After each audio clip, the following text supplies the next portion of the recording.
Monsieur, bonsoir. Quelle serait la meilleure politique selon vous pour protéger et promouvoir la jeunesse de Côte d'Ivoire? Des éléments de réponse tout à l'heure lors de nos échanges avec le ministre de la Promotion de la Jeunesse et de l'Emploi des Jeunes, Monsieur Mamadou Touré. Bonsoir, Monsieur le ministre. Bonsoir. Merci d'être là ce soir pour échanger avec nous, pour vous prêter à nos questions et aux préoccupations de la jeunesse, des préoccupations qui tournent autour de l'emploi, de l'entreprise, de son financement, du statut des jeunes, de la violence à l'école, en gros, de l'insertion des jeunes, leur protection et leur promotion. C'est de cela que nous allons parler ce soir. Et pour vous interroger avec moi, Guillaume Bateau. Guillaume Bateau est journaliste à Notre Voix, un journaliste bien connu. Bonsoir Guillaume. Bonsoir Assili. Très bien. Bonsoir Monsieur le ministre. Bonsoir. Très bien. En tout cas, merci à vous tous d'être là ce soir. L'information, l'autre information, c'est que dans ce studio, il y a du public. Ce public, à tout instant de l'émission, pourrait prendre la parole pour des questions ou des contributions très brèves. Monsieur le ministre, je vais m'adresser tout de suite à vous. Les états généraux de la jeunesse viennent de prendre fin il y a 4 jours. On attendait beaucoup de cela. C'est sûr que vous avez eu satisfaction, vous allez nous le dire tout à l'heure. Mais avant, le Premier ministre avait déjà donné le ton mercredi dernier en rappelant que lui et son équipe sont au travail et que chacun à son niveau dans cette équipe veillera à ce que le plan social, le plan du gouvernement soit une réalité. On va l'écouter avant de commencer. Excellences, Monsieur le Président de la République, conformément à vos instructions, l'année 2019 sera pour le gouvernement l'année du social. Comme suite aux orientations contenues dans votre message à la Nation du 31 décembre 2018, le programme social du gouvernement, d'un montant de 727 milliards 500 millions de francs CFA sur la période 2019-2020, est inscrit à l'ordre du jour du Conseil des ministres de ce jour. Je puis vous assurer que le gouvernement est déjà activement et assidûment au travail pour traduire ce programme en actions concrètes dans chacun des domaines concernés. Il s'agit notamment de la santé, la protection sociale, l'éducation et la formation de nos jeunes, avec un accent particulier sur la jeune fille, l'eau potable et l'assainissement, l'électrification rurale, la promotion de l'emploi des jeunes, l'autonomisation de la femme, l'amélioration du cadre de vie en milieu rural. En outre, le gouvernement s'attelle à approfondir les différents aspects de la problématique de la cherté de la vie, envie de prendre des mesures à fort impact, à l'image de la baisse du tarif social de l'électricité que vous avez décidé. Monsieur le ministre, une équipe au travail. Oui, sous le leadership du président Alassane Ouattara et sous l'autorité du Premier ministre, une équipe au travail, une équipe qui vient d'avoir une feuille de route très précise à l'occasion du Conseil des ministres de la semaine dernière, où, dans le cadre de sa vision de mettre un accent sur le social, le chef de l'État, à partir de ses orientations et du travail qui a été élaboré, a validé 12 points. Et parmi ces points, nous avons bien évidemment l'autonomisation des jeunes. Et vous êtes en bonne position pour vous mettre au travail en première ligne, c'est cela? Écoutez, nous sommes au travail, comme le chef de l'État l'a recommandé, depuis le premier jour, nous avons pris fonction au sein du gouvernement, comme l'ensemble des membres du gouvernement. Nous sommes au travail parce que le chef de l'État nous a bien fait comprendre que la priorité, c'est d'agir pour les populations. Et dans nos différents départements ministériels, une seule chose nous guide, comment améliorer le quotidien de nos concitoyens. Nous allons vraiment développer cela. L'extrait que nous avons pris de l'intervention du Premier ministre, justement, faisait suite aux orientations données par le président de la République lors de ce même Conseil des ministres. Il demande que des réformes profondes soient faites cette année 2019 et il en fait vraiment une priorité, surtout l'emploi des jeunes. Je vous demande de mettre un accent particulier sur l'action sociale du gouvernement, avec la mise en œuvre du programme social du gouvernement. Ce programme, tout comme les autres programmes prioritaires, qui seront finalisés en 2019, doit faire l'objet d'un suivi rigoureux que le gouvernement devra mettre en place. J'attends de vous la transformation du programme social gouvernemental en une réalité concrète pour chaque Ivoirienne, chaque Ivoirien et chaque habitant de notre beau pays. Par ailleurs, je vous demande de poursuivre les réformes structurelles en vue de consolider la stabilité macroéconomique et budgétaire, d'accroître la compétitivité de notre économie et d'attirer davantage d'investissements en mettant en exergue les avantages du nouveau Code des investissements. Nous devons aussi poursuivre l'industrialisation de notre pays à travers la transformation de nos matières premières principales que sont le cacao, le café, l'anacarde, l'EVA, le palmier à huile, en vue de générer plus d'emplois stables pour les jeunes et les femmes. Alors, Monsieur le ministre, lorsque le président de la République dit compétence, compétitivité, lorsqu'il dit suivi rigoureux, est-ce que cela veut dire que quelquefois vous avez eu la main faible sur certains sujets? Cette dynamique impulsée par le chef de l'État l'est depuis son accession à la tête de la magistrature suprême. Vous savez que nous avons un pays qui, du fait des crises que nous avons connues, a eu un réel problème de gouvernance, a eu un problème de repères. Je ne vais pas refaire encore l'histoire, mais il a été important pour lui, dès l'entame de son mandat en 2011, de donner donc une orientation. D'abord, il s'agissait de stabiliser donc la situation de notre pays, il s'agissait donc de relancer l'économie de notre pays, il s'agissait de faire en sorte que les réformes économiques soient en adéquation avec notre vision de développement, et cela passe forcément par la mise en exergue donc, de la compétence, tant au niveau gouvernemental qu'au niveau donc, des acteurs, au niveau de notre administration. Cela passe aussi par le renforcement des capacités donc, des jeunes, puisque l'orientation économique qui veut que nous allons aujourd'hui vers une industrialisation, ce qui fait appel à des main-d'œuvre, doit forcément amener des jeunes à avoir donc un profil qui soit en adéquation. Et donc cette orientation du chef de l'État, elle est depuis le départ. Et nous travaillons ici depuis 7 ans, mettre l'efficacité au cœur de l'action gouvernementale avec une rigueur plus accrue dans la gestion des affaires publiques. Avant même de laisser la parole à Guillaume Bateau, je voudrais tout de suite parler emploi et chômage avec vous. Je voudrais vous le dire sincèrement comme je sens la chose. À vue d'œil, le chômage est très fort en Côte d'Ivoire. Récemment, on vous a entendu donner un chiffre que nous ne partageons pas jusqu'à présent. Je vous le dis très franchement. Est-ce que vous continuez de nous dire que le chômage, c'est le taux que vous avez donné aujourd'hui en Côte d'Ivoire? En tant qu'observateur, ce n'est pas ce que nous constatons. Non, ce n'est pas le taux du ministre. Et vous me donnez l'occasion de faire des précisions. Parce que nous avons un devoir de vérité à l'endroit de nos concitoyens, aussi un devoir de pédagogie. Ce n'est pas le chiffre du ministre.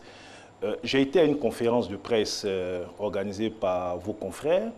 Une question m'a été posée par l'un de vos confrères qui m'a fait savoir que 6 mois avant ma conférence, à cette même tribune, mon prédécesseur, le ministre Sidi, avait donné le taux de 2,8% de chômeurs en Côte d'Ivoire. Et votre confrère voulait que je confirme ou infirme ce taux de 2,8%. J'ai pris la peine d'expliquer que le chiffre en lui-même est exact et que de par la définition du chômage, ce n'est pas nous qui établissons cette définition, c'est une définition qui a été validée par le Bureau international du travail et par les mécanismes donc, statistiques. À partir de cette définition qui s'applique à tous les pays, nous avons pour 2016 2,8% de chômeurs en Côte d'Ivoire. L'OIT considère, et si vous allez sur le site de l'OIT, qui est l'Organisation internationale du travail, considère que nous avons 2,6% de chômeurs. Mais tout de suite, le ministre a nuancé, par honnêteté. Nuancé pour dire que cette définition du BIT ne prend pas suffisamment en compte nos réalités africaines. Parce que quand vous avez des pays comme la France, où nous avons autour de 10% de chômeurs, des pays qui sont développés, la première réaction qui est tout à fait normale, c'est de dire mais comment des pays en voie de développement peuvent avoir des taux de chômage aussi bas? Et le ministre a expliqué que la définition stricte du chômage, qui veut que soit chômeur toute personne qui n'a pas d'activité, qui est à la recherche d'un emploi, et qui est disponible pour travailler, est considéré comme un chômeur. Mais cette définition ne tient pas compte de la grande précarité dans laquelle se trouve la majorité donc, des personnes dans les pays africains. C'est pour cela que la définition stricte, je vous dis, on a 2,8% en Côte d'Ivoire, mais on a 1,7% selon cette même définition au Togo. Nous avons 5% de chômeurs au Burkina, nous avons 3% de chômeurs au Libéria. Ce que le ministre a dit, en nuançant ce chiffre, c'est-à-dire qu'il faut aller au-delà de ces chiffres. Et je voulais vraiment profiter de votre tribune pour vraiment bien expliquer. Il faut aller au-delà de ce chiffre. Nous avons 93% des emplois dans notre pays qui relèvent du secteur informel, comme dans la plupart des pays africains. La définition du BIT, du chômage, ne prend pas en compte la grande réalité de ces jeunes qui vivent dans une certaine précarité, dont la situation n'est pas prise en compte. Vous savez, en Europe, on a des pays structurés où l'emploi formel est ce qu'il est. L'emploi informel est quasi inexistant. Dans ces pays-là, parler de 10% de chômeurs, de 5% de chômeurs, ou de plus de 5 ou de 10% de chômeurs, a une certaine réalité. Mais dans nos pays où une grande catégorie de jeunes sortent de la définition, parce qu'un jeune, par exemple, qui ne travaille pas, mais qui est découragé, c'est-à-dire, bien que ne travaillant pas, ne se donne pas les moyens pour rechercher de l'emploi ou n'est pas disponible pour travailler, mais ne rentre pas dans la situation de chômage. Lorsque vous prenez un étudiant n'est pas considéré comme un chômeur. Donc, la définition du chômage peut nous permettre de nous réconcilier.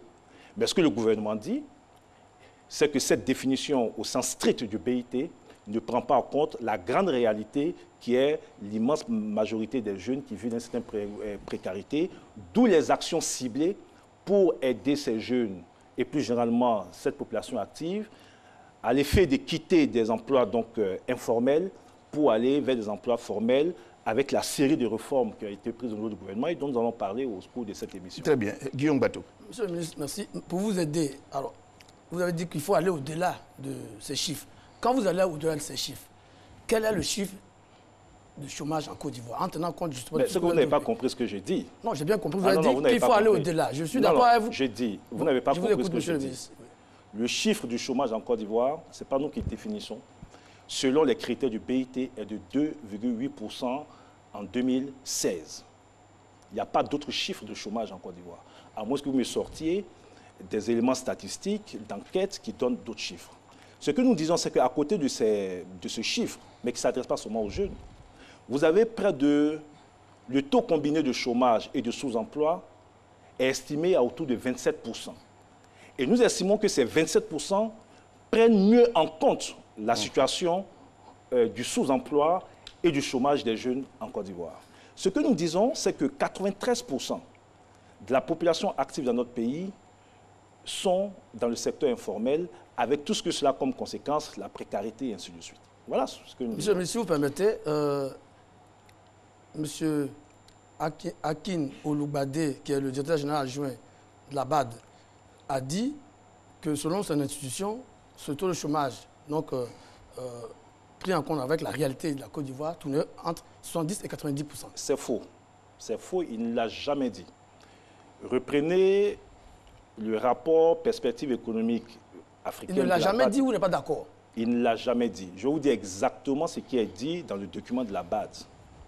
Le document de la BAD dit que le taux combiné de chômage et d'emploi précaires informels oscille entre 70 et 90%. C'est pas trop loin de ce que j'ai dit. Non, attendez. Un taux combiné, ça veut dire que le taux de chômage plus une autre réalité. La BAD n'a jamais dit, parce que vous prenez des raccourcis, la BAD n'a jamais dit que le taux de chômage était de 90%. Je vous invite à relire le rapport. Quand vous prenez un pays comme le Togo, dans ce même rapport, la BAD dit que le taux de chômage au Togo est de 1,7%. Mais la BAD dit dans le même rapport que le taux combiné de chômeurs et de sous-emploi au Togo tourne autour de 90%. Donc, c'est pour ça que... Nous sommes dans la même fourchette. Non. Avec le Togo. Non, ce n'est pas une question de fourchette. La BAD, comme je viens de le démontrer, ne s'est pas contentée de la définition du chômage au sens du BIT, parce que cette définition du chômage ne reflète pas la réalité de la situation des personnes vulnérables. Et donc la BAD a dit qu'il ne fallait pas regarder seulement le chômage qui est de 1,7%, comme je l'ai dit, au Togo, 2,8% en Côte d'Ivoire, 5% au Burkina, mais il fallait regarder aussi toutes ces personnes qui relèvent qui sont donc dans le secteur informel et qui vivent certaines précarités, dont la situation, parce qu'ils ne sont pas en emploi formel, parce qu'ils vivent une certaine vulnérabilité, dont la situation peut se rapprocher, même si elle n'est pas une situation de chômage, mais peut se rapprocher de celle-ci. Une dernière question. Oui, une dernière question sur la question, ça dit point. qu'en dehors donc, les estimations de la BAD, qui essaie de faire un effort, le gouvernement ivoirien lui-même n'a pas une idée de cette réalité du travail vulnérable en Côte d'Ivoire. Mais écoutez, l'enquête qui a été faite, l'enquête a été faite par le gouvernement depuis 2012, avec le soutien du BIT, de la Banque mondiale. C'est une enquête nationale, validée avec la méthodologie validée par le Bureau international du travail et la Banque mondiale. Mais si le gouvernement n'avait pas la réalité, d'abord, lorsque le président Ouattara arrive aux affaires, on ne gouverne pas dans l'expectative. Il fallait d'abord qu'il y ait une enquête qui permet donc de savoir exactement quelle est la situation des différentes catégories qu'on veut adresser. Cette enquête a permis donc de le savoir. Nous savons aujourd'hui qu'une grande majorité des jeunes diplômés qui sortent de nos universités n'arrivent pas à avoir du travail. Et en termes de proportion, ce nombre est beaucoup plus élevé. Nous savons aujourd'hui que beaucoup de nos concitoyens qui travaillent, vivotent à travers des petits métiers et ont besoin d'appui et de mesures d'accompagnement pour les amener à sortir du secteur informel pour aller vers un secteur plus formel. Mais ce sont ces enquêtes, ces études qui permettent aujourd'hui au gouvernement donc d'avoir une approche ciblée dans les réponses apportées. Alors, monsieur le ministre, justement, par rapport à ce point, nous faisons un constat sur le terrain. Lorsqu'on parle entrepreneuriat, lorsqu'on parle de start-up, on a l'impression que l'État ivoirien n'en fait pas suffisamment pour aider les jeunes qui sont sur place. Alors, avant même de répondre à cette question, je vais vous laisser écouter certains jeunes, parce que le chômage, le manque de financement des projets sont autant de facteurs que certains jeunes déplorent. Et d'autres, par contre, disent que c'est la jeunesse elle-même qui est partisane du moindre effort. Ces deux positions totalement opposées. Nous allons les écouter et vous allez répondre par la suite à la question. Actuellement, il y a certaines personnes qui veulent se donner, mais il n'y a pas de financement. Mais en grande majorité, je peux dire que c'est 80% même, ont des financements, mais ils préfèrent la vie de débouche que d'entreprendre. Chaque personne, chaque jeune, ça donne à des pratiques bizarres, c'est-à-dire la sexualité, la musique, le coupé décalé. Tout le monde est dans les maquilles. La jeunesse ivoirienne trie beaucoup les emplois. Souvent, ils ont des opportunités, mais ils se disent qu'avec mon diplôme, pourquoi je vais aller faire ce travail, ce n'est pas à mon niveau. Et puis aussi, beaucoup de jeunes veulent entreprendre, mais n'ont pas de soutien financier. Les jeunes ont un problème à s'insérer professionnellement parce qu'il y a un manque d'accompagnement au niveau de l'État. Un manque d'accompagnement au niveau de l'État et il y a aussi la politique d'employabilité ivoirienne qui pose un problème. Il est d'ordre social et il est aussi d'ordre politique. Cette nouvelle jeunesse a pour coutume de ne pas entreprendre, de vouloir forcément terminer dans les bureaux climatisés. Pour que la jeunesse puisse s'insérer professionnellement, il faut d'abord faire la promotion du PME et des PME. Après cette promotion, il faut sensibiliser la jeunesse ivoirienne à l'entrepreneuriat. Et l'État doit aussi apporter son soutien financier à toutes ces personnes qui veulent véritablement entreprendre. De nos jours, nous constatons que la jeunesse ivoirienne est beaucoup paresseuse. Voilà, parce que si nous voulons porter un regard au niveau de l'Occident, ou bien juste à côté de nous au Ghana, voilà, dans les pays anglophones, la jeunesse entreprend. Là-bas, il n'y a pas de sous-métier. Même un cordonnier, voilà, il prend son métier au sérieux. Voilà, mais de nos jours, tout le monde veut être bureaucrate. Voilà, donc on oublie voilà, de privilégier les petits métiers qui peuvent nous rapporter quelque chose de juteux. Monsieur le ministre, vous l'avez bien entendu, un manque d'accompagnement des jeunes de la part de l'État. Non, il faut relativiser. Déjà, je voulais réagir à ce que j'ai entendu. Oui. Est-ce que la jeunesse ivoirienne n'est pas entreprenante? Ce n'est pas mon sentiment. Ce n'est pas mon sentiment. Je vous ai dit que je ne vais pas revenir encore sur les chiffres des 93% des personnes qui sont du secteur informel, mais vous avez beaucoup de jeunes Ivoiriens qui entreprennent, mais dans des petits métiers, qui leur permettent de vivoter, que ce soit des cireurs, que ce soit des vendeurs ambulants, que ce soit des gens qui montent des petits restaurants de vente d'attiqués. Beaucoup de jeunes Ivoiriens entreprennent, mais de façon non organisée et souvent sans avoir donc les ressources pour aller plus loin dans ce qu'ils font. Donc ça, je l'ai dit, je ne suis pas d'accord qu'on dise que les jeunes Ivoiriens sont paresseux, je ne crois pas. Ce dont ils ont besoin, et ce dont ils ont toujours eu besoin, c'est d'un accompagnement, d'un encadrement. Depuis 2011, le chef de l'État a donné un contenu à l'entrepreneuriat des jeunes à travers un ministère en charge des questions des PME. Vous savez que l'Institut national pour l'entreprise INIE a été redynamisé à l'occasion donc de l'arrivée du chef de l'État à la tête donc de ce pays. Et puis, plus spécifiquement, nous avons, en tout cas ce qui relève donc de ma responsabilité, au sein de l'agence Emploi Jeunes qui est sous ma tutelle et du BCP Emploi qui est une structure sous ma tutelle mais qui gère donc les financements des bailleurs, des programmes spécifiques pour l'entrepreneuriat des jeunes. Le dispositif existe, les financements existent. Je peux vous dire que le fonds d'appui aux jeunes s'élève aujourd'hui à près de 16 milliards de francs CFA et passera en 2020 à près de 20 milliards de francs CFA. Maintenant, vous pouvez me dire, mais comment ces dispositifs existent et puis les jeunes continuent de s'interroger. Oui, effectivement, la question était prévisible puisque jusqu'à présent, vous parlez de 16 milliards, mais les jeunes continuent de dire... Mais je suis là aussi pour vous dire, c'est un exercice de vérité, je suis là aussi pour vous dire la vérité. Il y a d'abord un problème de communication, mais qui relève de notre responsabilité. Lorsqu'on met en place, lorsque le chef de l'État crée des structures, met en place des dispositifs d'accompagnement des jeunes, il nous revient de vulgariser ces structures pour que les jeunes puissent s'orienter en frappant donc à la bonne porte. Tant que les jeunes ne seront pas là où il faut s'adresser pour accéder à des financements, il y aura un problème. Deuxième problème que je décèle, mais qui sera réglé sur l'instruction du Premier ministre Amadou Gon Coulibaly, c'est souvent la lourdeur administrative dans le traitement des dossiers des jeunes. Même quand ils sollicitent ces fonds pour financer leurs projets, entre la date de dépôt de leur dossier pour analyse et l'acceptation de leur dossier pour financement, souvent il se passe un tel temps que le projet en lui-même a besoin d'être réévalué pour pouvoir donc être viable. Le Premier ministre a donné des instructions. Les États généraux ont permis, à travers l'audit organisationnel de l'Agence Emploi Jeunes, de déceler tous ces freins. Et nous allons proposer au gouvernement une série de mesures allant dans le sens de la réforme de l'Agence Emploi Jeunes, allant dans le sens de la levée de tous ces freins. Et je promets aux jeunes qui sont ici qu'au plus tard au mois de mars, tous ces freins seront levés pour que nous ayons une procédure plus flexible, une procédure plus rapide, avec un accompagnement plus adapté pour que le maximum de jeunes puissent bénéficier. Il y a des jeunes qui sont déjà bénéficiaires.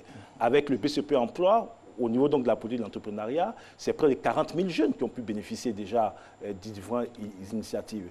Au niveau donc de l'Agence Emploi Jeunes, selon que vous soyez en face de jeunes qui n'ont pas forcément un haut niveau, le ministre Sidi a lancé Agir pour les jeunes, qui a permis donc de financer près de 8 000 jeunes, mais nous passerons à 39 000 jeunes, dans le cadre de la politique sociale du gouvernement.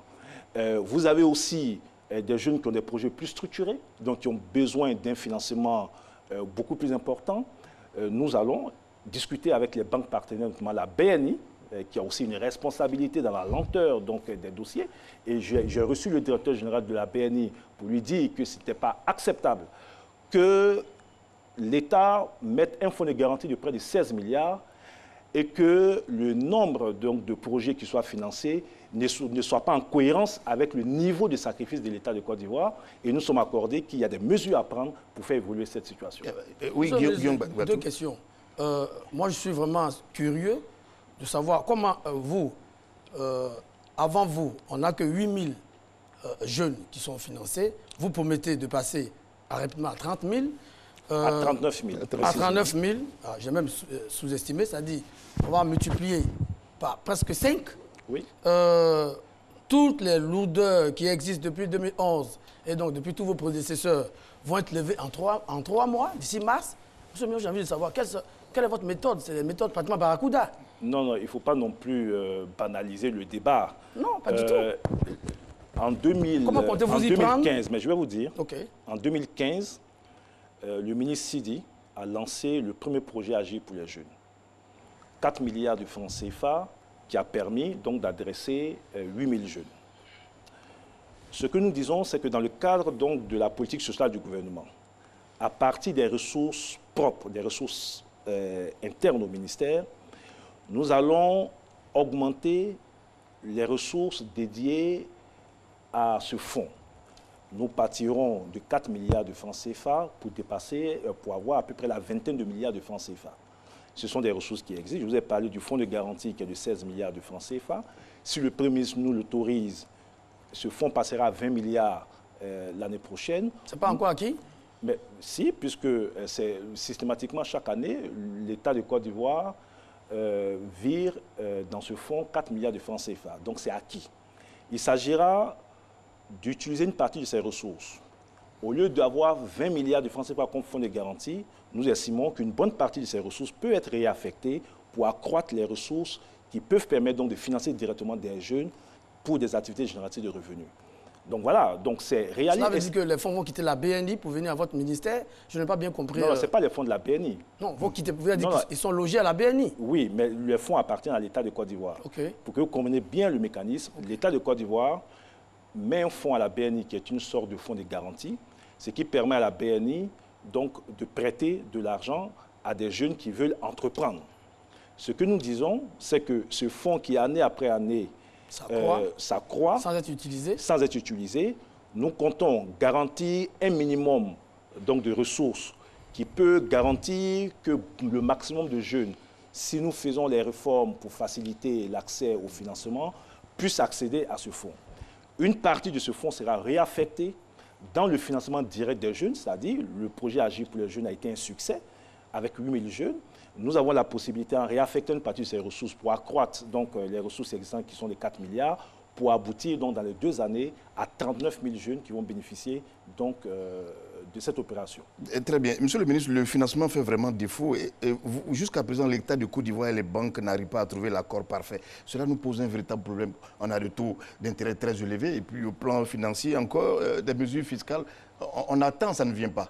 Non, tous les acteurs doivent jouer leur rôle. L'État joue son rôle. Le rôle de l'État, c'est de créer l'environnement, c'est de faciliter les affaires.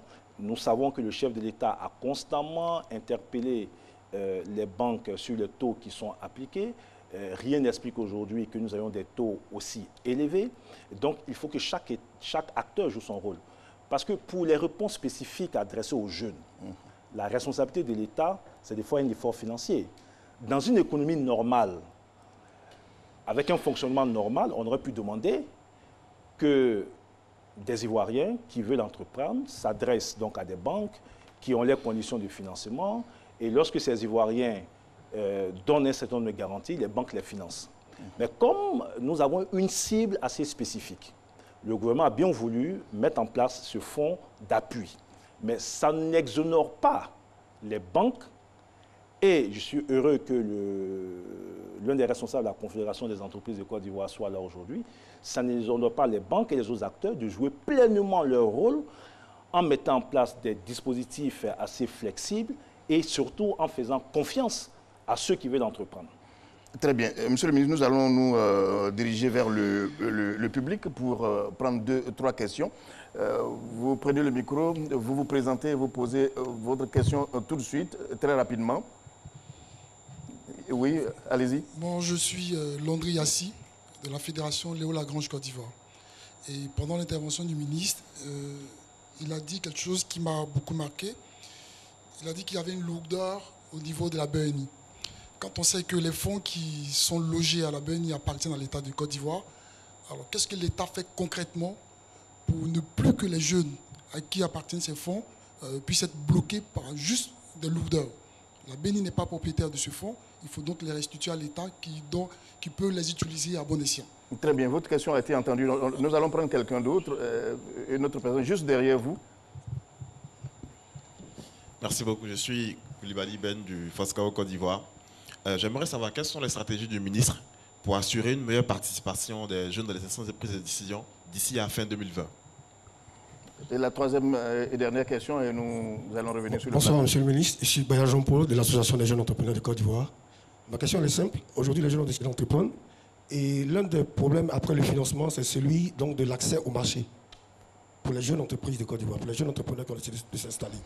Alors, qu'est-ce que le ministère a mis en place comme dispositif pour que véritablement ces jeunes qui ont décidé d'entreprendre puissent donc avoir l'accès au marché pour exécuter le marché? Merci. Très bien. Monsieur le ministre, nous revenons à vous. Avez entendu 3 points: accès au marché, financement, oui, BNI, des banques qui font des difficultés, c'est assez clair. Hein? Alors, je voudrais aussi relativiser, il n'y a pas que la BNI, parce que les dossiers sont traités aussi à notre niveau, au niveau donc de l'agence emploi jeune, et d'ailleurs l'administrateur qui est là a été instruit de ma part pour que les lourdeurs constatées aussi au niveau du traitement des dossiers au niveau de l'agence emploi jeune soit levée. Et une série donc, de mesures a été proposée. Ces mesures vont jusqu'au statut même donc, de l'agence emploi jeune, jusqu'à la prise d'actes pour simplifier un certain nombre de procédures. Donc, ce que j'ai dit tantôt, pour répondre donc, à celui qui m'a posé la question, le plus important, c'est d'identifier ces freins.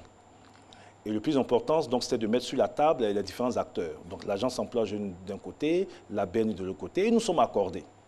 Nous sommes accordés et nous prendrons donc des mesures et qui seront proposées pour certaines au chef de l'État et au Premier ministre, et pour d'autres qui relèvent donc de notre responsabilité, pour que ces freins qui sont clairement identifiés soient levés, pour que dans les prochains mois, nous ayons une procédure beaucoup plus flexible, beaucoup plus adaptée, pour vous permettre donc d'avoir des réponses rapides lorsque vous présentez des dossiers. Que les dossiers soient acceptés ou pas, et même sécuriser vos projets, parce que beaucoup de jeunes se plaignent, au-delà de la lenteur, de présenter des projets et de se faire voler leurs projets. C'est une préoccupation que nous comprenons et c'est une préoccupation que nous traitons. Je ne sais pas si elle est réelle ou pas, mais la sécurisation même des projets des jeunes qui passent du temps à concevoir un projet, cette sécurisation pour nous est nécessaire. Alors, je vais rebondir sur l'accès au marché. C'est vrai, la problématique des PME, ce n'est pas mon secteur. J'ai un collègue qui s'en occupe. L'accès des PME au marché, ça a été une question qui a toujours fait l'objet des débats. Mais vous devez savoir que le président Ouattara, dans le code donc, des investissements, a fait prendre donc, des mesures pour qu'une partie des marchés que les grandes entreprises ont soit sous-traités pour aider donc, des PME. Donc ça, si cette disposition prise est réellement respectée, elle réglerait en grande partie le problème de l'accès des PME au marché. C'est pour ça que je dis qu'il ne s'agit pas simplement d'interpeller le gouvernement. Le gouvernement fait sa part. Et faire sa part, c'est d'abord prendre les lois et les règles qui s'imposent. Le gouvernement fait sa part, c'est créer l'environnement. C'est de créer la dynamique économique qui permet à des grandes entreprises de compétir pour accéder à des marchés. Le gouvernement fait sa part en protégeant les petites et moyennes entreprises. Il faut que les autres acteurs jouent réellement leur rôle. Monsieur le ministre, la question vous avez été bien entendue, mais l'intervention de tout à l'heure est peut-être en train de poser la question de façon nette, de cette façon. Pourquoi l'État de Côte d'Ivoire n'a pas les moyens de pression sur une banque pour libérer les fonds qu'il faut et les mettre à la disposition des personnes? Non. Les banques sont pour la plupart des banques commerciales, ce sont des établissements privés. Et dans une économie libérale, il ne revient pas à l'État de mettre la pression sur des acteurs. L'État peut les interpeller quand c'est nécessaire. Je vous ai dit que maintes fois le chef de l'État a soulevé donc la question des taux qui sont appliqués, qui ne se justifient plus aujourd'hui, donc demandant un sacrifice de la part des banques, compte tenu donc, de toutes les dispositions qui sont prises donc, en interne. Mais là où l'État a un droit de regard, c'est quand l'État confie ses ressources à une banque, pour que cette banque elle-même puisse prêter de l'argent aux jeunes. Là, comme je l'ai dit tantôt, quand les choses ne vont pas dans le bon sens, il est du devoir de l'État donc d'interpeller ces banques, puisque ce sont les ressources de l'État qui sont logées à cette banque. Et c'est ce que nous avons fait. Nous avons interpellé, c'est trop dit, mais nous avons parlé avec la BNI quand nous sommes arrivés pour comprendre d'abord pourquoi les choses n'allaient pas. Et comme je dis, les responsabilités peuvent être partagées. Mais le plus important aujourd'hui, c'est que nous sommes accordés sur les mesures à prendre pour que très rapidement, nous ayons donc un fonds de garantie qui permet donc à des jeunes d'accéder à des financements à des taux préférentiels. Guillaume Bateau, avant d'échanger de... Pour répondre sur la question d'un des participants, vous avez répondu en disant que le chef d'État donne les instructions pour qu'une partie des marchés qui sont gagnés par les grandes entreprises soient sous-traités. Non, ce n'est pas des instructions. Le chef de l'État a fait prendre un code qui est le code des investissements, donc qui est devenu aujourd'hui une loi. Okay. Et cette loi donne le droit à certaines PME d'accéder à des marchés à travers la sous-traitance que doivent faire des entreprises, des grandes entreprises qui accèdent donc à ces marchés. Est-ce qu'il y a un engagement clair de ces entreprises? Parce qu'on a l'impression que ça ressemble à des vœux pieux. Non, c'est pas... À partir du moment où c'est une loi, elle doit s'appliquer. Donc, si vous posez la question en termes d'application de la loi, nous sommes d'accord qu'il faut mettre en œuvre, il faut tout faire pour que cela s'applique. Donc voilà. Mais, et ça va prendre combien de temps pour que cette loi soit vraiment appliquée? Non, écoutez, elle s'applique déjà pour certaines entreprises. Il y a des PME qui pourront témoigner qu'en application de ce code aujourd'hui, ces PME peuvent accéder à des marchés auxquels elles n'auraient jamais pu accéder. Ce qui se passe en réalité est révolutionnaire. Cela se passe dans d'autres pays, dans le monde, et cette disposition est vraiment une révolution dans la dynamique d'aide apportée aux PME qui sont souvent gérées par des nationaux et qui ont besoin d'un coup de pouce pour faire évoluer leurs affaires. Monsieur le ministre, nous allons aborder un autre point et vous aurez vraiment du mal à nous convaincre sur la chose parce que c'est quand même assez fort. Beaucoup de jeunes sont formés, ils restent là sur place, ils sont diplômés, et ils ne font pas grand-chose. Et il y a un véritable problème, il y a une adéquation formation-emploi en Côte d'Ivoire depuis toujours. J'ai envie de dire, avec vous aussi, vous n'avez pas trouvé la solution à cela. On a de brillants diplômés qui nous, je n'ai pas peur de le dire parce qu'il n'y a pas de publicité, qui sont prêts à nous fabriquer des voitures, des moteurs de R16 aujourd'hui en 2019, une voiture qui n'existe pas. Ça, ce n'est pas une formation. Alors, comme je me suis inscrit dans une logique de vérité, je vais vous répondre de façon très directe. Est-ce qu'il existe aujourd'hui un problème d'inadéquation entre la formation et l'emploi en Côte d'Ivoire? Oui. Est-ce que les entreprises qui sont de plus en plus nombreuses et qui investissent dans le secteur industriel et autres, ont du mal à trouver une main-d'œuvre qualifiée sur le marché? Oui. Est-ce que le gouvernement a trouvé une réponse ou pas? Je vous dirais que le gouvernement a trouvé une réponse. Quelle est cette réponse? Il y a une réforme qui a été adoptée en décembre 2016, précisément le 28 décembre 2016, par le ministre Paul Kofi. J'ai eu, sous l'autorité de la ministre Kandia Camara, à travailler en tant que secrétaire d'État à la formation professionnelle, la responsabilité de la mise en œuvre donc, de cette réforme, qui est partie du constat que vous venez de décrire. Pourquoi nos jeunes n'ont pas de formation adaptée? Parce que nous avons des écoles de formation professionnelle qui n'étaient plus adaptées. Vous avez des écoles qui ont des filières de formation qui ne correspondent pas aux besoins de notre économie et du secteur productif. Vous avez du matériel dans des centres de formation professionnelle qui sont totalement dépassés. Dans ces conditions, il ne peut pas avoir d'adéquation entre la formation et l'emploi. Les réponses que le gouvernement a apportées dans la mise en œuvre de cette réforme que j'ai eu l'opportunité de conduire, c'est en deux phases. La première phase qui partirait donc de 2017 à 2020, qui est la remise à niveau de notre dispositif de formation professionnelle. Il fallait revoir complètement toute notre stratégie au niveau donc de la formation professionnelle. Premièrement, l'implication du secteur privé, parce que la plupart des jeunes qui sont formés dans les centres de formation le sont pour être employés par le secteur privé. Donc, toute stratégie qui excluait le secteur privé dans la réforme de la formation professionnelle était forcément vouée à l'échec.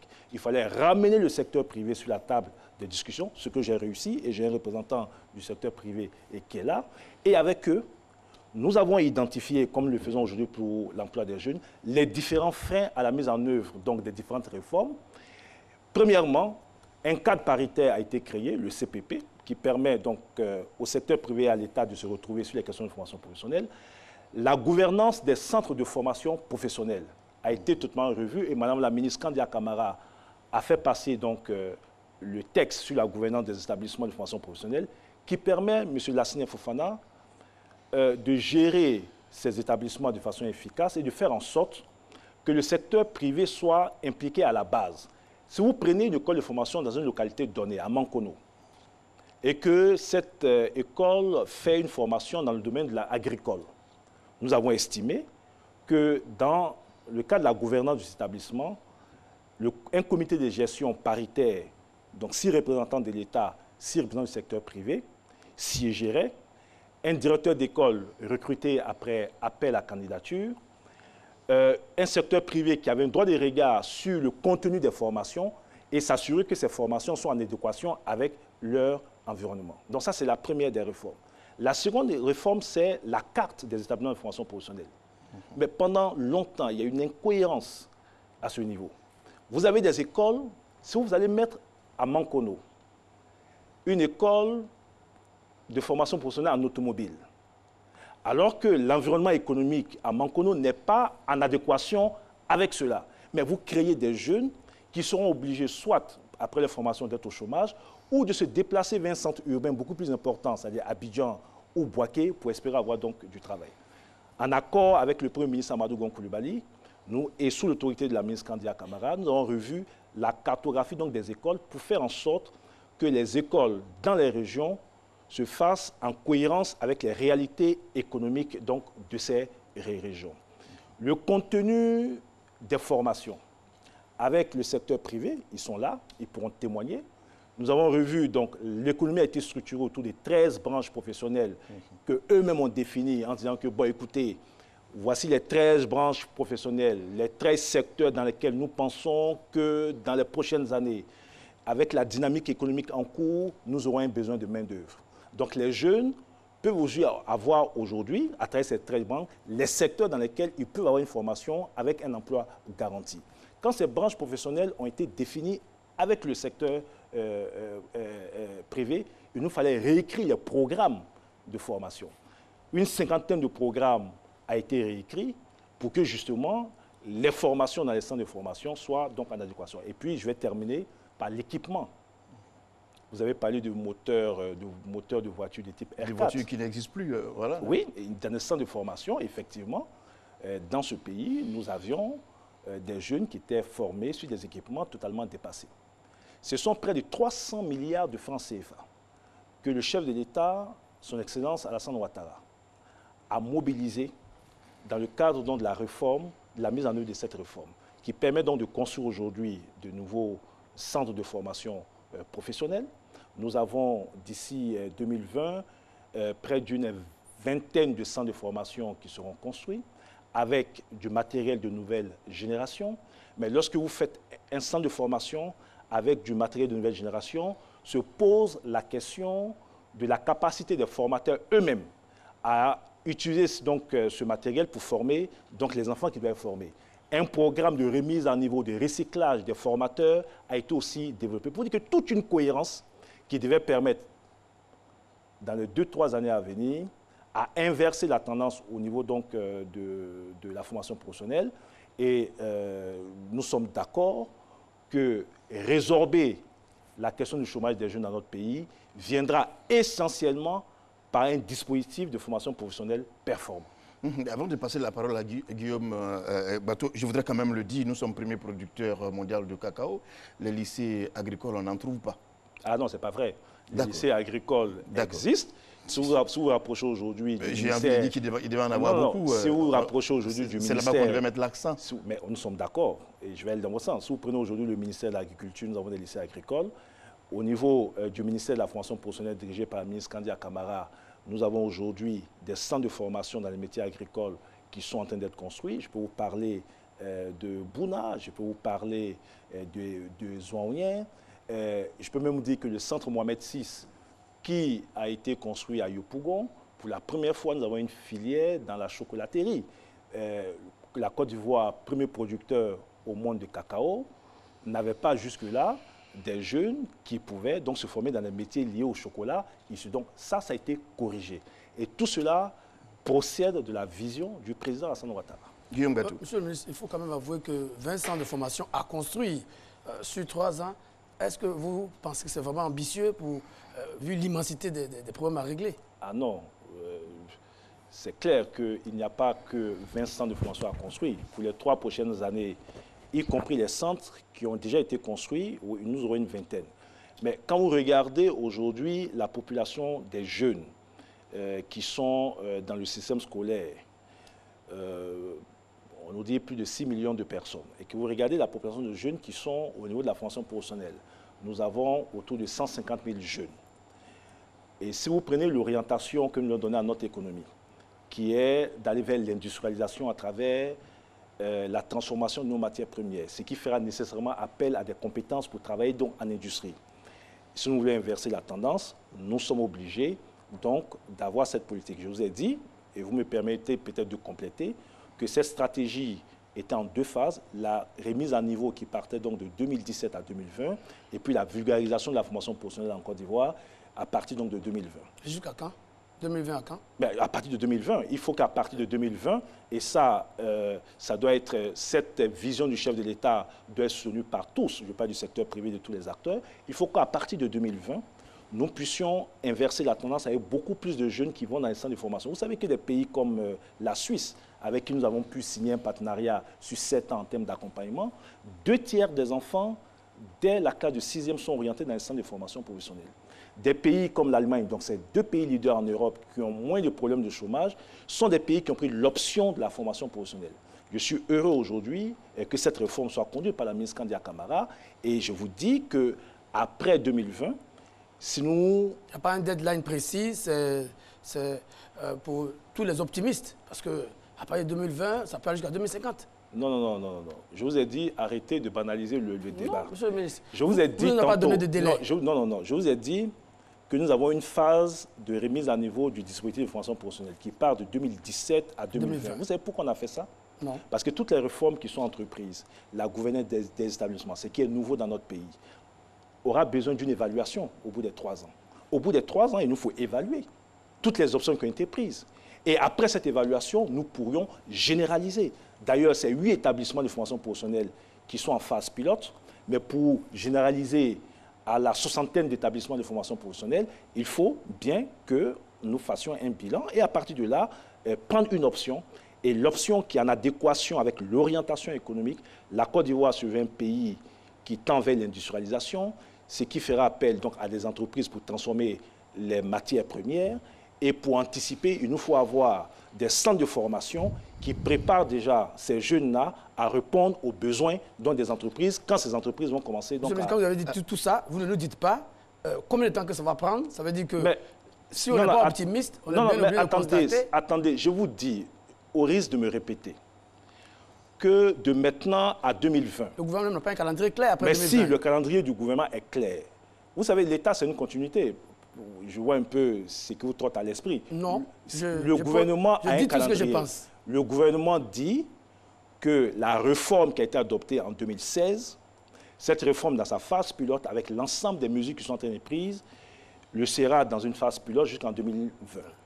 Et le gouvernement se donne les moyens pour qu'à partir de 2020, premièrement, toutes les écoles de formation professionnelle puissent être alignées sur la nouvelle gouvernance après que nous l'ayons éprouvée.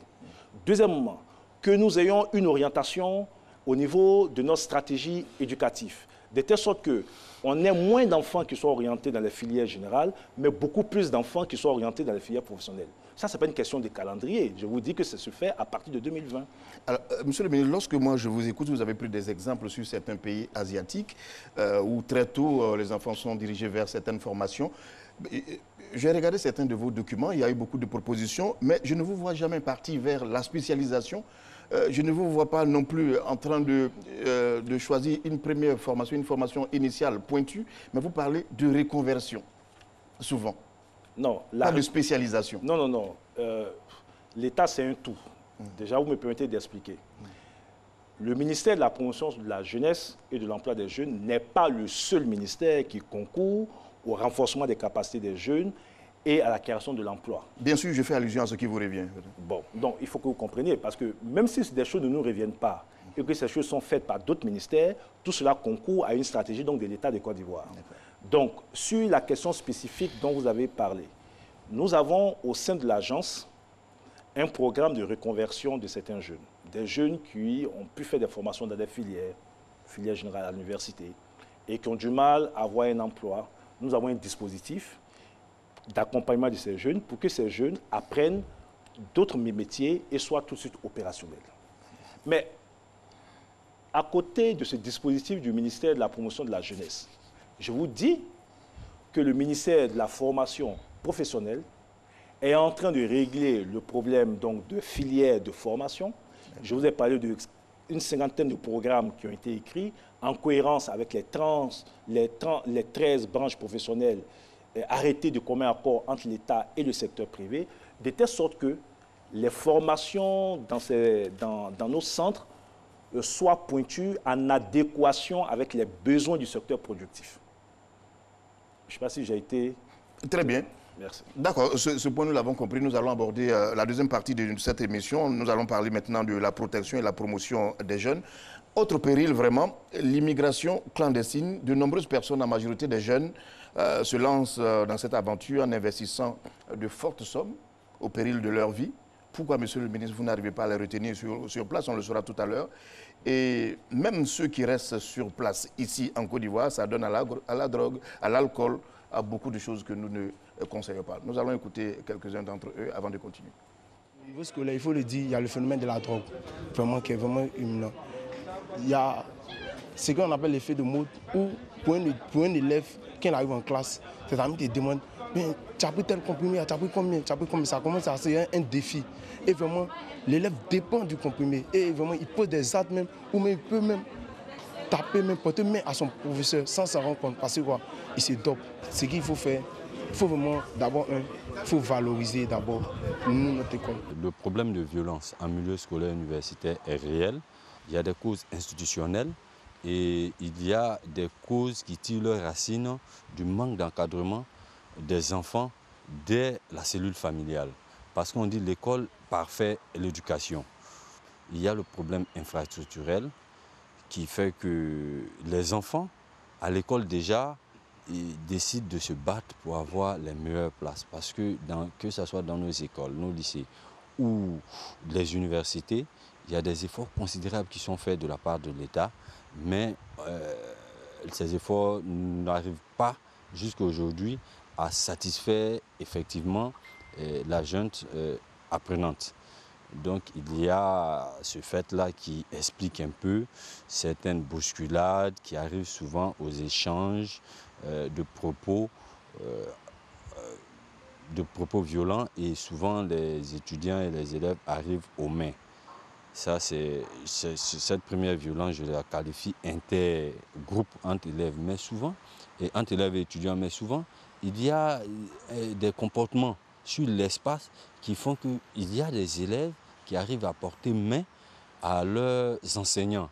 Pour trouver une solution à cette violence, il faudrait une implication de toute la nation ivoirienne. À nous, personnel enseignant et à l'administration, nous demandons encore une plus grande écoute de nos apprenants. Parce que ces apprenants-là, quand on les approche, ils disent non, ils ont des problèmes, ils ont des revendications, mais généralement les différents bureaux là sont fermés. La violence, ça se résout. Il faut circonscrire ça, il faut résoudre ça par la formation. Il faut qu'on dise à ces enfants que cette massification-là, c'est-à-dire cette masse d'étudiants, n'est ni une fatalité, ni une malédiction. Parce que quoi qu'il soit, quel que soit leur nom, on peut en tirer l'essentiel. L'essentiel, c'est quoi? C'est la qualité. Ils arrivent à la violence parce qu'il y a un désespoir, parce qu'ils n'y croient pas. Ils se disent, on fait la formation, après, qu'est-ce qu'on devient? Qu'il faut qu'ils croient en ce qu'il faut, qu'ils croient en leur pays, qu'ils croient en eux-mêmes. Et ça, c'est fondamental. Il y a différentes causes liées même à l'immigration clandestine, en Afrique précisément. Et je pense que cela est dû au chômage d'abord dans un premier temps, parce que nombreux sont les jeunes qui sont diplômés et qui, au sortir des universités, ne trouvent pas d'emploi, un plein emploi. Il y a aussi la pauvreté. Moi, je condamne parce que je dis comme ça que nul n'est mieux ailleurs que chez soi. Hein. Je n'encourage pas vraiment les jeunes à s'adonner à cette pratique-là. Les causes de l'immigration clandestine, à mon avis, elles sont multiples, les causes. Je pense qu'il y a d'abord l'instabilité sociopolitique dans les pays en développement. Et cette instabilité crée un désespoir. Ce désespoir, donc, crée, j'allais dire, un futur opaque pour les adolescents et les jeunes qui ne voient pas leur avenir dans leur pays d'origine.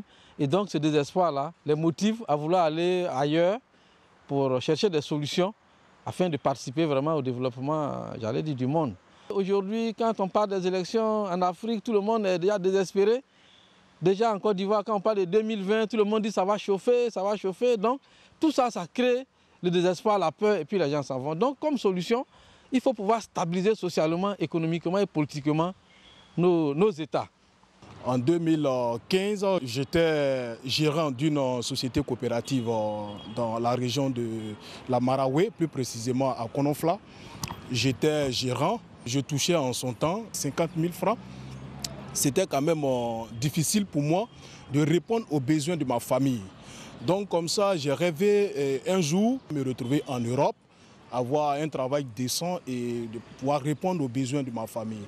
Mais malheureusement, le rêve que j'avais eu, je me suis retrouvé dans le Golfe, au Koweït. C'est là-bas que j'ai vécu mon calvaire. Le voyage m'a coûté près de 2 millions. Hein. Depuis l'aéroport, mon passeport a été récupéré par celui qui m'a envoyé en tant qu'employeur au Koweït. Bizarrement, le travail qu'on m'a dit que je devrais aller faire, c'est parce que quand je suis arrivé sur le terrain, j'ai vécu. On m'envoie dans le désert et j'arrive dans le désert, on dit, monsieur, à partir d'aujourd'hui, vous êtes berger, derrière les dromadaires, les moutons. Et en plus de cela, les tâches qui m'ont été confiées, c'était vraiment des tâches lourdes. Et je veux dire même que j'étais au-delà même d'un travailleur normal. Je deviens un esclave, un homme à tout faire dans le désert. Pendant que je travaille, quand le mois finit pour me donner le salaire, c'était un problème. Jusqu'au point où celui-même, mon patron, un jour il me disait comme ça, il dit, monsieur, sachez que je vous ai acheté. Je vous ai acheté à 450 dinars du Koweït, environ 800 à 900 000 francs. Sous les menaces de mort, j'ai décidé de m'évarder. J'ai fait pratiquement 2 mois dans la prison. Aujourd'hui, franchement, je ne peux plus retourner, je ne peux plus aller en aventure. C'est pourquoi aujourd'hui, mon combat que je suis en train de mener en Côte d'Ivoire, c'est de sensibiliser la jeunesse ivoirienne en particulier et la jeunesse africaine en général pour leur dire qu'on peut rester chez soi pour devenir quelqu'un. Alors, ces propos qui ont été recueillis par Sita Soro, Joël Diallo et Chris Diomandé font froid dans le dos. Monsieur le ministre, quelle est votre réaction quand vous entendez un jeune, j'ai envie de dire que vous devriez retenir sur place, et qui s'en est allé? Écoutez, c'est toujours avec beaucoup de pincement au cœur, hein, lorsque nous voyons l'histoire de ces jeunes qui prennent la route donc, de la mort, puisque le dernier intervenant a très bien décrit les différentes étapes, les dangers auxquels ils sont confrontés. Mais au-delà donc de l'émotion, il faut regarder ce problème en face et essayer d'identifier les causes et apporter des réponses. Oui, ça a été dit, les conflits peuvent être la première cause du départ des jeunes. La plupart des pays en Afrique qui connaissent des conflits voient un déplacement donc, de leur population. Il a été dit aussi que la précarité dans laquelle se trouvent les jeunes peut expliquer aussi leur départ. À cela, la réponse à apporter, je vous l'ai dit dans la première partie de l'émission, c'est de développer des initiatives pour aider donc, les jeunes à réaliser leurs rêves de vie à travers donc, leurs projets. Mais il faut aller au-delà. Je ne crois pas, moi, que les conflits et la pauvreté soient les seuls éléments qui peuvent expliquer le phénomène. Vous savez, je suis député d'une circonscription qui est Daloa, qui est considérée comme la première ville de départ. Et en tant qu'élu de cette localité, j'ai quand même pris à bras le corps ce problème. J'ai été moi-même rencontrer des jeunes, j'ai rencontré des familles pour essayer de bien comprendre. Au-delà donc de la précarité, au-delà des conflits même s'il n'en existe plus dans notre pays, il y a un phénomène sociologique qui est en train de se mettre en place. Vous avez des familles qui décident de faire partir leurs enfants en réaction à d'autres familles qui ont fait partie leurs enfants. Vous avez des jeunes en activité qui décident de se débarrasser de leur activité, qui leur procure du revenu pour partir en espérant une vie meilleure. D'ailleurs, l'OIM, l'Organisation internationale de la migration, a bien fait ressortir dans un rapport que ces jeunes qui s'en vont, pour la plupart, ont un revenu moyen de 200 000 francs CFA par mois, ce qui est largement au-dessus donc de ce que perçoit la plupart des jeunes qui sont en précarité. Et très souvent, ceux qui vont sont ceux qui ont de l'argent. Ceux qui ont de l'argent pour payer les passeurs, ceux qui ont de l'argent pour prendre le bateau. Donc, les plus pauvres n'arrivent pas à partir. Et donc, face à cela, il y a plusieurs choses. La sensibilisation, à travers donc, ce genre de témoignages, en partant, et c'est plus crédible quand ça part donc, de jeunes qui ont vécu la situation et qui s'adressent à d'autres jeunes.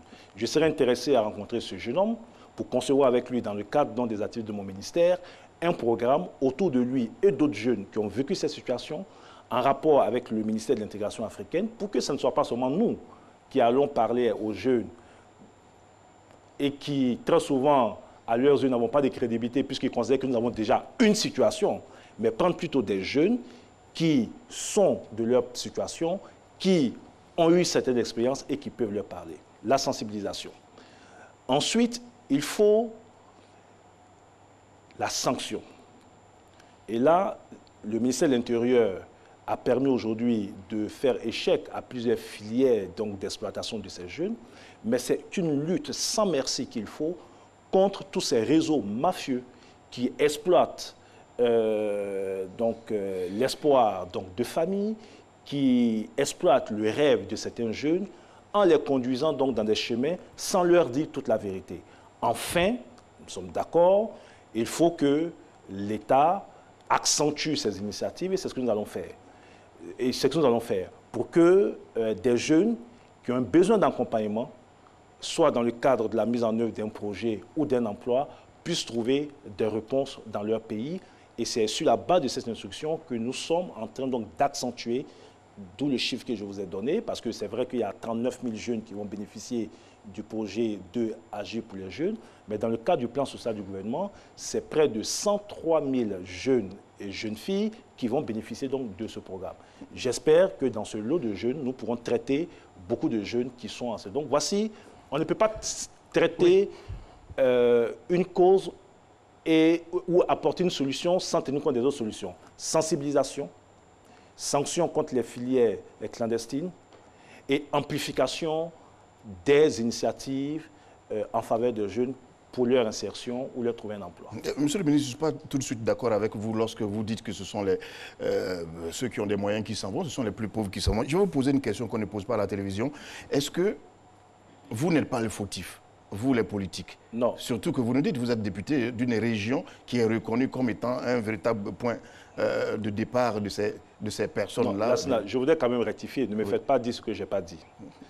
Dans l'analyse des causes, je dis les conflits. Je dis la précarité, donc la pauvreté des jeunes, fait que beaucoup de jeunes s'en vont. Mais je dis que la pauvreté et les conflits seuls n'expliquent pas, parce que vous avez des pays qui ne sont pas en conflit avec des jeunes qui s'en vont.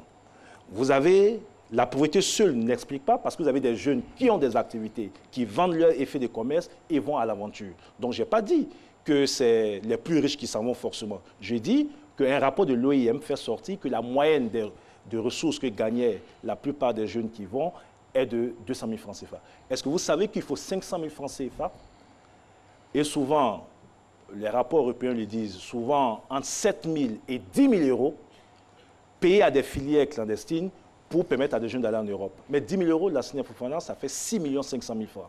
Avec 6 500 000 francs, nous avons des dispositifs d'accompagnement de jeunes qui leur permettent d'avoir des revenus dans leur pays. Guillaume Bateau n'est pas d'accord. Monsieur le ministre, moi je vais vous poser la question suivante. Vous avez dit sensibilisation, sanctions et mesures d'accompagnement. Si je vais résumer ici. Quelle est la priorité du gouvernement parmi ces trois mesures? Alors, je pose la question parce que j'ai parcouru un peu les recommandations des États généraux de la jeunesse, j'ai constaté qu'il y avait des panels justement sur la question de l'immigration. Mais à ma grande surprise, à moins que j'ai mal lu, dans les recommandations, je n'ai vu aucune recommandation concernant cette thématique. Donc c'est pour ça que je vous pose la question, quelle est finalement la priorité du gouvernement sur cette question spécifique de la migration des jeunes? Si vous cherchez le chapeau immigration clandestine, vous ne le trouvez pas dans les rapports. Mais si dans les recommandations. Dans les recommandations. Mais si vous attachez aux mesures qui sont préconisées, vous les trouvez dans les rapports. L'amplification des actions en faveur des jeunes en général, qui doit permettre de maintenir certains jeunes qui veulent partir, vous le trouvez dans les recommandations. La réforme de l'agence emploi jeune, plus d'efficacité et de rigueur dans la gestion donc, de cette agence, l'amener à optimiser son intervention pour s'adresser à un plus grand nombre de jeunes, c'est dans les recommandations.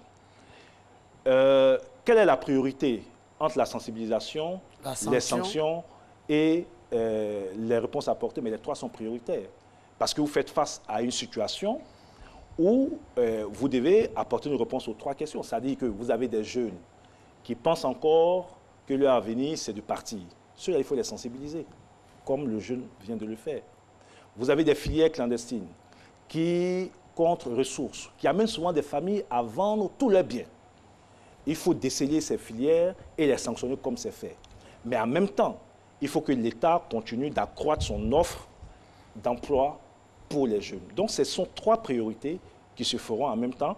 Bien évidemment, les acteurs qui les mettront en œuvre sont différents. Il n'y a pas que l'État. Arrêtez de tout ramener à l'État. Il y a l'État, il y a la société civile, tous les acteurs de Je trouve que nous, on a un ministre devant nous et c'est à lui qu'on pose des questions. Oui, je suis d'accord, mais le ministre aussi est obligé de vous dire que toutes les questions, l'État a ses responsabilités et l'État doit les assumer. Mais à côté de l'État, les organisations de la société civile, les partis politiques, le secteur privé, tout le monde doit jouer sa partition. Très bien. Monsieur le ministre, quand je vous écoute, j'ai envie de poser la question à quels jeunes vous adressez véritablement. Qui sont les jeunes que vous visez? Parce que... tous les jeunes. Tous les jeunes, c'est qui exactement? D'accord. D'abord... Il n'y a pas un statut clair pour les jeunes. Ah si. Oui, je nuance. D'abord, la Charte africaine de la jeunesse a défini qui est jeune. Jeune, toute personne qui a entre 16 et 35 ans. La Côte d'Ivoire a une loi qui date de 1972, qui définit qui est jeune et qui régit les différentes associations, qui dit qu'elle est jeune toute personne qui a entre 15 et 35 ans. À qui nous nous adressons au niveau de nos différentes interventions? À toutes les catégories de jeunes. Vous avez parlé dans l'émission des jeunes entrepreneurs, donc des jeunes qui ont un certain niveau, qui ont un certain niveau en termes de, enfin, qui ont un certain niveau de besoin de financement. Ces jeunes-là trouvent une réponse à travers donc, le fonds de garantie logé donc, à la BNI. Vous avez des jeunes qui sont encore à l'école, qui ont un besoin de formation. Le ministère de l'Éducation nationale et de la formation professionnelle adresse donc le problème de ces jeunes à travers la proposition d'une offre de formation qui leur permet donc d'améliorer leur employabilité. Vous avez des jeunes qui sont universitaires, qui ont aussi la même préoccupation. Le ministère de l'Enseignement supérieur apporte des réponses. Même sur l'entrepreneuriat, nous avons aujourd'hui un ministère chargé des PME qui aussi apporte une réponse. Au niveau des nouvelles technologies de l'information, puisque beaucoup d'emplois seront créés grâce à cela, nous avons le ministère de l'économie numérique qui concourt. Au niveau du secteur agricole, pour tenir compte de la jeunesse rurale, en plus des informations spécifiques que nous faisons au niveau du ministère à travers l'agence emploi jeune, vous avez le ministère de l'Agriculture qui adresse la jeunesse rurale. Donc, toutes les composantes de jeunes sont traitées soit à travers notre département ministériel ou bien à travers différents départements ministériels. D'accord. Alors, nous allons nous adresser maintenant au public pour parler, nous parlons de la même chose, le statut des jeunes, immigration, violence à l'école, drogue. Oui, allez-y, présentez-vous et votre question très rapide. Bonsoir, Monsieur le ministre. Moi, c'est M. Abdon Tawa. Je suis économiste. Tout à l'heure, j'ai entendu Monsieur le ministre dire qu'il y a une inadéquation entre la formation et l'emploi en Côte d'Ivoire. Et comme nous sommes en train de parler de la protection et de la promotion des jeunes, je voulais vraiment poser cette question.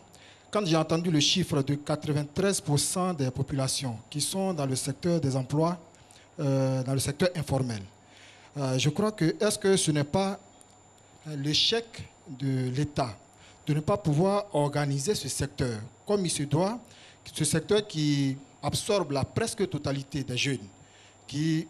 Est-ce que ce n'est pas l'échec de... On va résumer votre question, s'il vous plaît. Oui, ok. Donc, est-ce que ce n'est pas l'échec de l'organisation de ce secteur qui fait que des jeunes pensent qu'il faut qu'il aille trouver un mieux-être ailleurs? Une autre question pour terminer. Le ministre a parlé de 8000 jeunes avec le ministre Sidi. 8000 jeunes qui ont bénéficié du fonds et il veut passer à 39 000.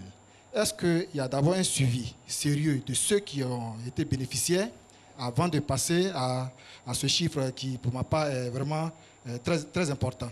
Est-ce qu'il y a un suivi de tous ceux qui ont d'abord bénéficié? D'accord. Maintenant, vous laissez la chance à quelqu'un d'autre de poser cette question. Voilà.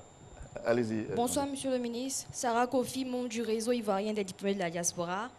J'aimerais savoir si la politique de promotion de la jeunesse initiée par le ministère prend-elle en compte les jeunes de la diaspora? Et deuxièmement, parlons de l'immigration et se penchons sur la fuite des cerveaux.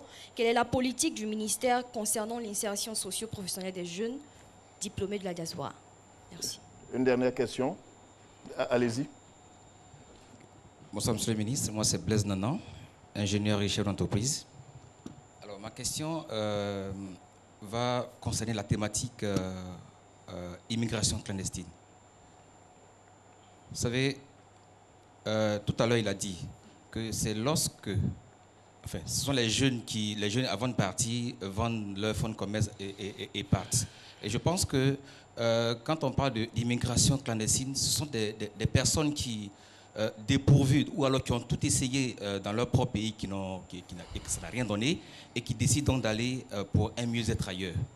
Et ça va m'amener, moi en tant que chef d'entreprise, sur des questions déjà traitées, mais pour lesquelles j'ai trouvé j'ai trouvé la réponse pas très claire.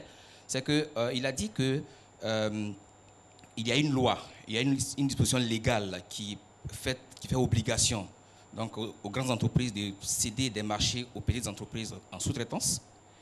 Est-ce qu'il y a un mécanisme qui est mis en place pour un suivi réel de cette disposition légale? Voilà, on va donc arrêter là. Merci. Et puis nous allons continuer pour les 16 dernières minutes. Alors, la première question est partie, en tout cas, sur un constat qui engage donc celui qui a posé la question. Est-ce qu'en réalité, lorsqu'on parle d'inadéquation formation-emploi, ce n'est pas un échec de l'État? Et ensuite, comment est-ce qu'on fait pour organiser donc le secteur? Vous savez, l'État, c'est une continuité. L'État de Côte d'Ivoire existe depuis 1960. Les chiffres que nous donnons est l'accumulation d'un certain nombre de choses que nous avons accumulées sur un certain nombre d'années. Et vous savez que nous avons une décennie de crise entre 2000 et 2011. Aujourd'hui, oui, nous pouvons dire que notre système éducatif, parce que je suis aussi là pour vous dire la vérité, tel qu'il a été conduit pendant plusieurs années, pendant plusieurs décennies, n'a pas permis, et surtout pendant la décennie de crise que nous avons connue, n'a pas permis donc d'apporter des réponses aux problèmes donc de compétences et d'employabilité donc des jeunes. Mais quelle est la responsabilité d'un État? Quelle est la responsabilité du chef de l'État? Lorsque le président Alassane Ouattara arrive aux affaires après avoir évalué cette situation, sa responsabilité, ce n'est pas seulement de la décrire, mais c'est d'apporter des réponses. Et pour cela, une série de mesures sont prises pour faciliter la migration des personnes qui sont du secteur informel vers le secteur formel. Vous savez qu'avec les réformes au niveau donc, du CPC, les réformes qui facilitent la création de l'entreprise, les exonérations qui ont été données, vous savez le nombre de temps qu'il fallait par le passé, plusieurs mois pour créer une entreprise, avec des ressources importantes qui étaient payées. Aujourd'hui, en 24 heures, vous avez la création d'une entreprise. Vous savez aussi que dans le code, donc, avec l'annexe fiscale, des dispositions ont été prises pour permettre à des jeunes qui créent leur entreprise d'avoir des facilités au niveau fiscal. L'exonération c'est un certain nombre d'années en fonction donc, du type d'activité que vous avez. Vous avez le code de l'artisanat, puisque beaucoup de métiers relèvent de l'artisanat, et le ministre Konaté Sidiki, qui était l'un des intervenants au cours des États généraux, a fait ressortir aujourd'hui que l'artisan en Côte d'Ivoire a un statut grâce au président Alassane Ouattara, à travers le code de l'artisanat. Et ce code lui donne non seulement un statut, mais avec les effets induits. Toutes ces mesures, facilitation de la création d'entreprises, exonération accordée à un certain nombre d'entreprises portées par les jeunes ou qui embauchent des jeunes, mise en place de mécanismes de financement pour accompagner des jeunes, devrait leur permettre donc de quitter le secteur informel pour aller vers un emploi beaucoup plus formel. Parce que pourquoi, généralement, les gens préfèrent se maintenir dans l'informel? Ils ont peur de payer les impôts, donc ils ont peur de se déclarer pour payer les impôts, pour payer les taxes, et ainsi de suite, alors qu'ils sont au début de leurs activités. Ce que le gouvernement, et je demande à l'administrateur de l'Agence Emploi Jeunes, dès demain, il faut que l'ensemble des mesures prises par le gouvernement pour aider les jeunes à avoir des facilités, ceux qui créent des entreprises, et notamment les exonérations au niveau fiscal, que cela soit sûr. Et ça me permet de dire, dans notre mea culpa, nous avons un problème de communication, certes, que ce soit dans nos différents départements, parce que toutes ces mesures ont été prises par le chef de l'État. Il est de notre devoir, de les rendre publiques pour que tous ceux qui peuvent être intéressés par ces initiatives le sachent, et je m'engage à faire en sorte, et c'est l'une des recommandations des États généraux, à faire en sorte qu'il y ait une meilleure communication dans mon département sur l'ensemble des initiatives prises par le chef de l'État. Je me propose même, nous allons créer un site internet dédié, jeunes.ci, où nous allons travailler en corrélation avec les autres ministères pour avoir un seul portail qui centralise l'ensemble des informations, pas seulement pour le ministère, mais l'ensemble des informations utiles, que ce soit en termes de création d'emplois, en termes de formation, pour que sur le seul portail unique, le jeune n'ait pas à aller dans 10 administrations, mais puisse accéder donc aux informations. Et nous allons le faire au plus tard au mois de mars. Guillaume Bateau. Oui, monsieur le ministre, je vous ai écouté pendant longtemps et puis j'ai regardé les recommandations des États généraux de la jeunesse. Si je ne m'abuse, il y en a une quarantaine, environ exactement 39. Mais je n'ai pas vu de chiffrage, on ne sait pas combien ça va coûter, ça va durer combien de temps, toutes ces recommandations qui ont été faites, combien de temps ça va vous prendre et combien ça va coûter. Je suis resté un peu sur ma faim. Bon, parce que peut-être que vous n'avez pas compris le mécanisme des États généraux. Toutes ces recommandations ne sont pas adressées au gouvernement. Les États généraux ont réuni le gouvernement, les partenaires techniques et financiers, et vous me permettez donc de les remercier. Je parle de la Banque mondiale, de la BAD, de l'UNICEF, de l'UNICIDA, donc qui nous non seulement apporté un appui technique mais financier. Ces États généraux ont réuni donc le secteur privé. Ces États généraux ont réuni les jeunes eux-mêmes qui ont débattu des questions qui les concernent. Et l'ensemble de ces recommandations, en termes donc de réponse, elles sont adressées au gouvernement. Donc pour ce qui est du ministère, nous avons la réforme de l'Agence Emploi Jeunes qui nous concerne, adressée aux jeunes eux-mêmes sur un certain nombre de questions, adressée au secteur privé. Il reviendra à chaque acteur. C'est pour cela que nous avons, en accord avec les jeunes qui eux-mêmes ont choisi le thème, la jeunesse au cœur du nouveau pacte social en Côte d'Ivoire. C'est un pacte social sur la base de la vision dégagée par le chef de l'État, qui est que l'État, les jeunes, le secteur privé, les partenaires techniques et financiers s'engagent à travers ces recommandations à faire en sorte que le statut du jeune dans notre pays évolue tant au niveau de l'emploi que de la protection et de la promotion. Donc pour ce qui nous concerne, ça, c'est la synthèse des recommandations. Vous aurez le rapport, attendez, vous aurez le rapport détaillé, un comité de suivi sera mis en œuvre et je peux vous dire, et on se donne rendez-vous ici dans un an, que l'ensemble des recommandations dont la mise en œuvre relève du gouvernement et dont sur lesquelles le gouvernement avait déjà pris des options et sur la base des instructions qui nous a été données par le Premier ministre, ces recommandations seront mises en œuvre et le comité de suivi avec les jeunes eux-mêmes aura l'occasion d'évaluer périodiquement la mise en œuvre de ces recommandations. La réforme de l'Agence Emploi Jeunes, nous la ferons avant le mois de mars. Je vous donne rendez-vous donc au mois de mars et vous nous direz si cette réforme a été faite ou pas. Sur l'Agence Emploi Jeunes, il y a 14 recommandations. Oui. Parce que tout ça va se faire en 3 mois. Mais écoutez, les recommandations, allez dans les détails. Ça part sur la prise de texte. Vous avez une agence qui a été créée par une ordonnance qui, normalement, selon l'ordonnance, devait être une structure de type particulier, mais qui, malheureusement, dans son fonctionnement, fonctionne comme un établissement public national, avec toute la rigidité. il faut une cohérence entre l'ordonnance et le décret qui met en œuvre l'ordonnance. Ça, dans le cadre du plan social du gouvernement, il a été acté que mon ministère propose donc un nouveau texte et cela sera fait. Vous avez au niveau donc de l'agence des faiblesses qui ont été décelées au niveau de la gouvernance, au niveau de la communication. Je suis obligé de le dire. Beaucoup de choses importantes ont été faites par cette agence, mais beaucoup de jeunes disent, mais écoutez, vous avez créé une agence qui normalement est notre agence, mais nous sommes très peu informés sur les initiatives de cette agence. Le manque de communication crée une crise de confiance des jeunes à l'endroit de cette agence. Je me suis donné 3 mois avec l'ensemble des équipes que je dirige pour rétablir la confiance entre les jeunes et cette agence. Ça sera évalué, c'est eux-mêmes qui pourront dire si cette confiance qui était perdue est revenue. Donc, l'ensemble de ces mesures feront l'objet pour notre part d'une activité interne au ministère à la fin de ce mois pour que nous regardions de façon précise la mise en œuvre de ces recommandations, ce qui nous concerne, et nous allons proposer au chef de l'État, au Premier ministre, cette mise en œuvre. Et une fois validée, nous mettrons en œuvre donc les différentes recommandations. Donc, rendez-vous. Il y a un statut, par exemple, pour vous dire, il a été recommandé qu'il y ait une loi sur la jeunesse dans notre pays et que la loi de 1972 n'est plus adaptée aux réalités actuelles. Nous allons proposer au gouvernement une loi qui soit plus actuelle et qui épouse le contexte nouveau sur les jeunes. Donc, je vous dis... Donc, rendez-vous est pris pour début ou fin mars? Non, toutes ces recommandations seront mises en œuvre progressivement dans les 2 prochaines années. Mais il y a les recommandations qui ont un rapport avec les textes.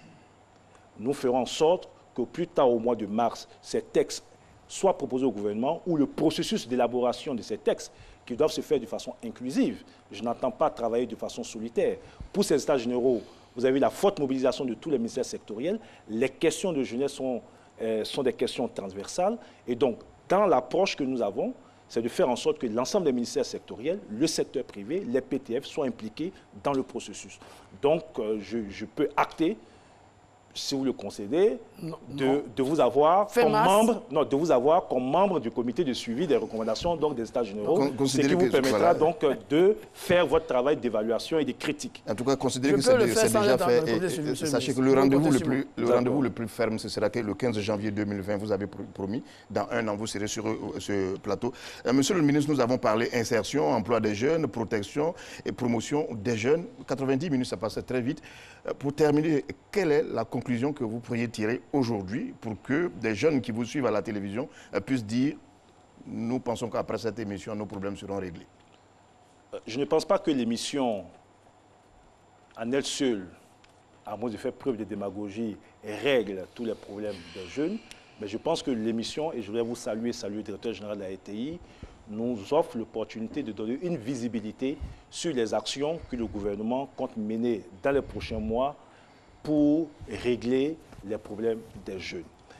Je voudrais dire à ces jeunes plusieurs choses. La première chose, c'est la volonté politique. Le chef de l'État a inscrit la jeunesse au cœur donc, de ses priorités. Et cela se voit à travers toutes les initiatives qui sont prises. Même le plan social qui vient d'être adopté, dans son axe 4, met en évidence donc, la problématique de l'autonomisation des jeunes. Sur la volonté politique, elle est manifeste. Je voudrais aussi dire aux jeunes que beaucoup de choses ont été faites en vue donc, de la création soit d'un emploi ou d'un accompagnement. Mais je peux concéder que ce qui a été fait reste encore largement en deçà des attentes. Et par l'exercice que nous venons de faire entre l'État et eux-mêmes, je peux leur dire que nous ferons tout pour amplifier ce qui a déjà commencé pour que, comme nous l'a indiqué le chef du gouvernement, le plus grand nombre des jeunes dans les 2 prochaines années puissent donc accéder à nos différents services. Je peux dire aux jeunes que leur statut va évoluer. Ils l'ont dit eux-mêmes, les associations, problèmes de subvention, problèmes d'interlocuteurs, problèmes de siège, finalement qui est jeune, l'égalité des chances. Toutes ces questions, sur la base des propositions qui ont été faites, qui sont en adéquation avec la vision du président Alassane Ouattara et les orientations qui nous ont été données par le Premier ministre Amadou Gon Coulibaly, avec eux, nous allons essayer d'adresser des réponses à tout cela. Donc je vais dire aux jeunes que le statut des jeunes à travers une nouvelle loi, sera proposée conformément à leur propre vision des choses. La redynamisation du Conseil national des jeunes. Je voudrais aussi aux jeunes, comme l'a dit le Premier ministre à l'occasion de son adresse à ces jeunes au cours des États généraux, nous devons tourner le dos à la facilité. Le Premier ministre a été clair et je voulais me faire écho donc, de ses propos. On ne réussit pas dans la vie par la facilité.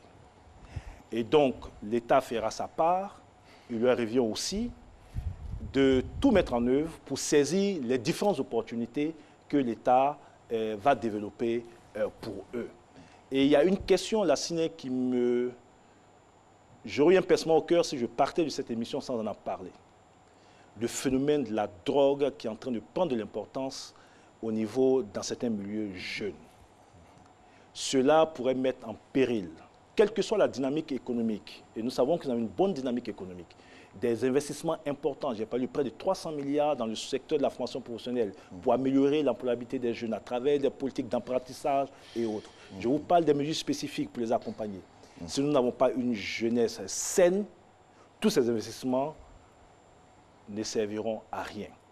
Et c'est pour cela que la consommation de la drogue dans certains établissements sera le cheval de bataille de mon ministère en relation avec tous les autres ministères sectoriels. Parce qu'il y a un rapport qui vient de sortir. La drogue ne peut pas être une solution. Heureusement, ce n'est pas tous les jeunes, mais les jeunes qui s'adonnent à cela. Et d'ailleurs, j'ai demandé aux associations qui sont là. Parce que moi, je suis pour qu'on les responsabilise. Il ne revient pas à l'État de tout faire. Les campagnes de sensibilisation, dans ma stratégie, c'est aux jeunes d'aller parler à d'autres jeunes. Ce n'est pas au ministère, à travers les fonctionnaires, de sillonner les milieux jeunes pour leur parler. Développer des projets, développer des initiatives de sensibilisation de vos amis. Le ministère de la Promotion de la Jeunesse va vous accompagner pour aller aider vos amis qui sont dans ces difficultés à sortir de ces difficultés. Voici un peu le pacte que nous voulons sceller au nom du président Alassane Ouattara, au nom du Premier ministre Amadou Gon Coulibaly, avec l'ensemble des jeunes de Côte d'Ivoire, et nous voulons être jugés au résultat. Nous ne voulons pas de procès d'intention, nous voulons être jugés au résultat sur notre capacité à mettre en œuvre ce pourquoi le chef de l'État et le Premier ministre nous ont donné une feuille de route. Merci, Monsieur le ministre. Vous avez aussi entendu les jeunes tout à l'heure et beaucoup de jeunes vous ont suivi et c'était un conflit légitime. Merci d'être venu sur ce plateau. C'était RTI 1 reçoit l'invité du jour, le ministre Mamadou Touré, ministre de la Promotion de la Jeunesse et de l'Emploi des Jeunes. Et la préoccupation de ce soir, c'était jeunesse ivoirienne, quelle politique de protection et de promotion. Merci et bonsoir.